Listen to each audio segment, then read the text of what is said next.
పతివ్రత ఎత్తిన ధ్వజస్తంభం గురించి మీకు తెలుసా? అది తెలుసుకోవాలి అనుకుంటే మనము మదనపల్లె నుండి సుమారు 40 కిలోమీటర్లు ప్రయాణం చేసి సోంపాళ్యం పతివ్రత ధ్వజస్తంభంకి వెళ్ళాలి. Hi, welcome to it's my Madanapalle page. సోంపాళ్యంలో ఉన్న చెన్నకేశవ స్వామి ఆలయం, సోంపాళ్యం చరిత్ర మీకు తెలుసు, కానీ ఆ గుడిలో ఉన్న ధ్వజస్తంభం గురించి తెలుసా? పదండి తెలుసుకుందాం. చరిత్రలోకి వెళ్తే దీని పతివ్రత ఎత్తిన ధ్వజస్తంభం ఎందుకు అంటారు అంటే, ఆ ధ్వజస్తంభం ఏకంగా 94 అడుగులుంది. 30 అడుగులు భూమిలోకి, 64 అడుగులు పైకి మనకు కనిపించేలాగా. ఈ ధ్వజస్తంభం చేయడమే అద్భుతం అనుకుంటే, ఇది ఎక్కడో చేసి ఈ ప్రదేశానికి తీసుకురావడం అనేది ఇంకా అద్భుతం. ఈ ధ్వజస్తంభం నిలబెట్టడానికి అక్కడున్న రాజులు పడిన కష్టాలు మామూలు కష్టాలు కావు. అక్కడున్న జనాలు కావచ్చు, కూలివాళ్లు కావచ్చు, చాలా ప్రయత్నించారు. వాళ్ల చేతకాక ఆ ధ్వజస్తంభంని అక్కడే కింద పెట్టేశారు. ఆ తర్వాత ఏం జరిగిందంటే, ఆ ధ్వజస్తంభం ఎత్తాలంటే ఒక పవిత్రమైన స్త్రీ కావాలి, అది కూడా పతివ్రత అయి ఉండాలి అని అక్కడున్న రాజులు మాట్లాడుకుంటూ ఉన్నారు. ఆ సమయానికి అక్కడికి ఒక గొల్లైన వస్తాడు.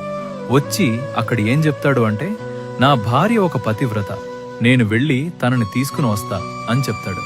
అక్కడున్న రాజులకి చెప్తాడు. రాజులు కూడా సరే అని అంటారు. ఇతను రాజుల దగ్గర తాంబూలం పుచ్చుకుంటాడు. అంటే రాజులకి మాటిచ్చినట్లు అనమాట. ఇంటికెళ్తాడు. వెళ్ళి తన భార్యకి అడుగుతాడు, ఇలా ఊర్లో రాజులకి మాటిచ్చాను, నువ్వు వచ్చి ధ్వజస్తంభం ఎత్తాలి అని చెప్తాడు. తన భార్య ఏం చెప్తుందంటే, నేను పతివ్రత కాదు అని చెప్తుంది. ఆ మాట విని అతను బాధపడటం, ఏడవటం మొదలు పెడతాడు. అక్కడి నుండి వెళ్ళి వేరే ప్రదేశంలో కూర్చుని బాధపడుతూ ఉంటాడు. వాళ్ళకిచ్చిన మాట నేను నిలబెట్టలేదే. ఆ సమయంలో అతను చెల్లి వస్తుంది. వచ్చి, అన్నా ఎందుకిట్లా బాధపడుతున్నావు, ఏమైంది అని అడుగుతుంది. అతను జరిగినది మొత్తం చెప్తాడు. ధ్వజస్తంభం ఎత్తాలి, అది పతివ్రత ఎత్తాలి, నేను నా భార్య ఎత్తుతుంది అని చెప్పి వచ్చాను. తాంబూలం కూడా పుచ్చుకున్నా. చెప్పిన తర్వాత తన చెల్లి ఏం చెప్తుందంటే, అన్నా నేను వస్తాను పద, ఆ ధ్వజస్తంభం ఎత్తడానికి సహాయం చేస్తాను పద అంటుంది. ఆవిడ పతివ్రత అనుకుని ఆ ప్రదేశానికి వెళ్తారు. వెళ్ళిన తర్వాత ఆ రాజుగారు ఏం చెప్తారంటే, ఇప్పుడే మీ అన్న ఇచ్చిన మాట నిలబెట్టుకోలేకపోయినాడు, ఇప్పుడు నువ్వు వచ్చినావు, ఒకవేళ నువ్వు పతివ్రత కాకపోతే, ఈ స్తంభం లేచి నిలబడకపోతే నీ తల తెగిపోతుంది అని చెప్తారు. సరే అని చెప్తుందామె.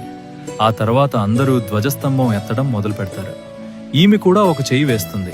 వేయగానే ఆ ధ్వజస్తంభం లేస్తుంది. మొత్తానికి ఆవిడ పతివ్రత అని నిరూపించుకుంటది. అందుకే ఈ స్తంభానికి పేరు వచ్చింది పతివ్రత ఎత్తిన ధ్వజస్తంభం అని. మనిషి నమ్మకం, మనసు పవిత్రంగా ఉంటే ఎంత పెద్ద అడ్డంకైనా దాటవచ్చు అని ఈ కథ మనకు చెప్తోంది.